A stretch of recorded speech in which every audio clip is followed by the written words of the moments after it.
ഇവിടെ നമ്മള് ഗ്ലാസ് അല്ല, ചെറിയ കുട്ടികള് കാര്യങ്ങളൊക്കെ ഉള്ള വീട്ടില് ഇപ്പൊ നമ്മളെ കുട്ടികളൊക്കെ ഇങ്ങനെ കേറിയൊക്കെ കാര്യങ്ങൾ ചെയ്ത് കാരണം ഇങ്ങനെ ഗ്ലാസ് അല്ല എന്നുണ്ടെങ്കിൽ നമുക്ക് സേഫ്റ്റിയാണ്. അപ്പൊ നമ്മുടെ വീട്ടിലേക്ക് ഇപ്പൊ ഗസ്റ്റ് ആരെങ്കിലും വരിക വെച്ചാൽ നമ്മുടെ വീട്ടിൽ ചെറിയ കുട്ടികളൊക്കെ വരുമ്പോൾ സേഫ്റ്റിക്ക് ഗ്ലാസ് ഒഴിവാക്കിയിട്ടുള്ള ഇങ്ങനത്താണ് എടുത്തിരിക്കുന്നത് നമ്മുടെ വീട്ടിലേക്ക്. അപ്പൊ ഗ്ലാസ് എടുക്കുന്നവർക്ക് എടുക്കുക, അതൊരു ടൈപ്പാണ്. നമ്മൾ കെയർ ചെയ്ത് യൂസ് ചെയ്യണം. ഇതാണെങ്കിൽ നമുക്ക് ആ പ്രശ്നങ്ങളില്ല. നമുക്ക് നല്ല സ്ട്രോങ് ആണ് കേട്ടോ, അത് നല്ല ഹെവി ആയിട്ടാണ്. കണ്ടോ, ഇങ്ങനെ കയറിക്കാൻ വേണ്ടിയിട്ടില്ല. കണ്ടോ, ഇവിടെയൊക്കെ നല്ല ട്രീയുടെ ഷേപ്പാണ് വരുന്നത് കേട്ടോ.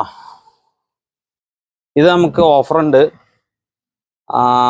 6900 എന്നാണ് നമുക്ക് ഓഫർ പ്രൈസ് വരുന്നുണ്ട് കേട്ടോ. 4990 വരും ഓഫർ പ്രൈസ് വരുന്നത്. പിന്നെ നമുക്കിവിടെ സെറ്റുകളുണ്ട്.